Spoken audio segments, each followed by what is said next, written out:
Hola, ¿qué tal, camaradas? Bienvenidos a su canal universal de Contando Verdades. En el día de hoy analizaremos la economía NS desde sus comienzos en 1920 hasta 1939. Muchos canales ya han hablado de ella en muchas ocasiones sobre el tema. Soy consciente de ello. Pero la mayoría se enfocan en temas estéticos e inventados sin hablar de la esencia de este modelo económico. Sin nada más que decir, comenzamos. Periodo de pregobierno. 1920 a 1933. Desde la fundación del partido bajo el nacionalsocialismo, el pintor austriaco planteaba una nueva manera de desarrollar un sistema en el cual no se dependiera ni del liberalismo capitalista de Occidente ni del marxismo empobrecedor de Oriente, ambos manejados por la J, por lo que comenzó basándose en la idea de un Estado libre financiera y comercialmente. El primer plan fue el desarrollo de un mercado interno alemán propio, en donde se buscara el intercambio de bienes mediante el trueque y evitar depender de importaciones extranjeras tal como lo hacían en Weimar, y la segunda cuestión era la financiera, en donde Alemania debía ser independiente de la banquería internacional controlada por los J, gestionando y aplicando normas a los bancos nacionales. Bajo estos dos paradigmas se cimentó la economía NS, a la que fue llamada como Monopolstaat. Posteriormente el ingeniero Gottfried Feder se une al NSDAP y junto con el pintor comienzan a desarrollar este nuevo sistema libre. Feder añade la cuestión monetaria y su propuesta más atractiva para el pintor, la abolición del interés del dinero, explicado a detalle en su libro. Al llegar los nacionalsocialistas al poder en 1933, inmediatamente aplicaron este nuevo plan económico con el objetivo de bajar la inflación generada durante la República de Weimar. En junio de 1933 la Cancillería del Reich comenzó el plan de 4 años para la reestructuración de Alemania, por lo que aquí explicaré en qué consiste este famoso plan. Primer plan de 4 años. 1933 a 1937. Reducción del costo del gobierno. Esto quiere decir que los funcionarios del partido y el propio pintor no cobraban sueldo para echar a andar proyectos de obras públicas como la red de carreteras del Reich, comenzada en agosto de 1933, y la construcción de las fábricas de asentamiento para las empresas nacionales, al igual que la construcción de viviendas. Erradicación del interés monetario y de la usura bancaria. Alemania inmediatamente nacionalizó la banca y prohibió las prácticas usureras dentro del Estado, por lo que el préstamo con interés se abolió por completo y dio paso al nuevo método de cambio, en donde se aplicó el trabajo. Es decir, si un alemán sacaba un préstamo, este tendría que devolver el pago que había pedido prestado, y si este no podía pagarlo, podía ingresar a la zona de trabajo de su ciudad y mediante el trabajo podía pagarlo que debía, fomentando el espíritu nacional del trabajo alemán. Erradicación del IVA y del impuesto. Feder siempre creyó que un alemán sería totalmente libre si se erradicaba el impuesto y el IVA de los productos impuestos por las comercializadoras en aquella época, el impuesto 0%. El pago al gobierno será de la siguiente manera. El trabajador cumplirá una jornada de 8 horas de regla total, que son las aprobadas por el partido, más una que deberá cumplir si así lo desea. La mayoría de trabajadores aceptaban trabajar esa hora extra y lo ganado iba a las arcas públicas. Esto hizo que más personas comenzaran a emprender su negocio y la economía interna floreciera debido a que no había impuestos. Construcción de 1.100.000 viviendas en todo el país para el asentamiento de familias y crecimiento de la población. Además de esto comenzó la Liga Femenina del Trabajo, el cual agruparía a las mujeres trabajadoras para que emprendieran sus empresas y comenzaran a trabajar mujeres desempleadas. Creación del Frente Alemán del Trabajo, el cual agruparía a todas las empresas de Alemania en una zona industrial específica para mantener a todas en operación de una manera más sencilla. Fijación de precios a medida.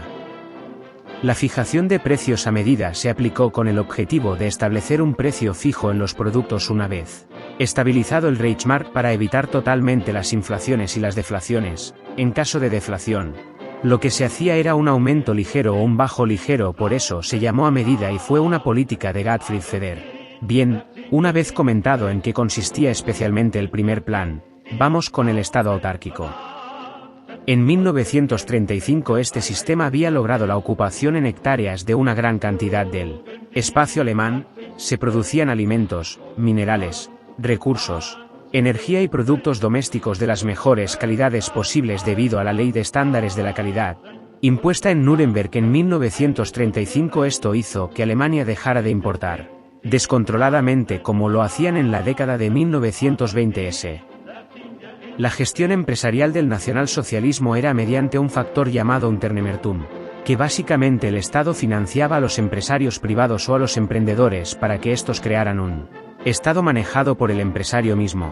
Aquí completamente se desligaba de tanto el capitalismo como del marxismo por estas mismas razones.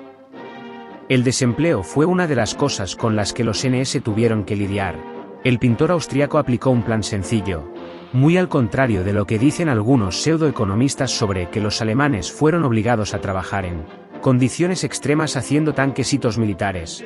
El pintor aplicó en coordinación con los inicios y proyectos de obras públicas los 6 millones de parados. Inmediatamente fueron llamados a trabajar en estas obras y se les ofrecía servicio de trabajo de 8 horas con pago continuo a horas y ratos de descanso.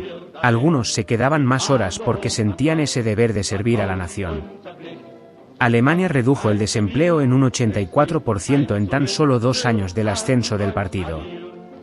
El plan de 4 años estaba siendo un éxito total entre las gestiones brillantes de los funcionarios y del Ministerio de Economía del Reich. En 1936 Alemania iba a ser el anfitrión de los Juegos Olímpicos de Berlín, lo que atraería un crecimiento más amplio de la economía NS y de paso enseñaría al mundo su nuevo estado. Las calles se llenaron de carteles alentando al deporte. El DAF comenzó a trabajar y el Estadio Olímpico de Berlín estuvo listo en 2 años con el modelo de obras diseñado por Albert Speer. Tras los Juegos de Berlín, el primer plan de 4 años finalizó en 1937 con la creación del Volkswagen a manos del ingeniero Ferdinand Porsche, un auto para todas las familias de Alemania y con el que podían moverse más rápido y agilizar los procesos de llegada a los trabajos. Las gestiones financieras de Alemania habían sido un éxito rotundo, lo que hizo que la J Internacional comenzara a mover sus hilos alrededor del mundo para frenar el avance del Monopolstaat de Feder, en 1938. Tras la anexión de Austria y la aplicación del mismo programa, el nuevo Estado anexionado voluntariamente a Alemania se había recuperado en tan solo un año de la anexión, lo que llevó a los J a declarar la guerra a los alemanes un año después. Durante 1939 se siguieron manejando las obras que se planeaban, pero el 1 de septiembre comenzó la Segunda Guerra Mundial. Entre 1940 y 1945 Alemania se mantuvo debido al Estado autárquico, pero se le dio más prioridad al ámbito militar. Cosmovisión y economía del nacionalsocialismo. A diferencia del capitalismo y del marxismo, el nacionalsocialismo repudia la economía basada únicamente en lo material. Los NS veían en la economía un espíritu del trabajo y de camaradería entre los compañeros, una idea en donde el trabajo te libera de todos los males de la sociedad y te ayuda a crear una mejor nación. Y un mejor espíritu de competencia sana y meritocracia. Para el nacionalsocialismo, si un producto no da los dividendos necesarios, pero beneficia a la comunidad, este se mantiene en el mercado, pero si este no la beneficia aunque genere buenos dividendos, será retirado del mercado. El dinero nunca fue lo más importante para este sistema de Gottfried Feder como lo profesa hoy en día la J Internacional con su materialismo destructor de pueblos. Como vemos en este vídeo, es todo lo contrario a lo que los pseudoeconomistas dicen sobre la economía alemana durante 1933 y 1939. La gran mayoría de ellos no tienen ni la más mínima idea de este sistema y les da pavor aceptar que este sistema llevó a un país en miseria total en tan solo 3 años a estar en la vanguardia del mundo. Muchas gracias por ver el vídeo, nos vemos hasta la próxima. Un saludo a todos, camaradas.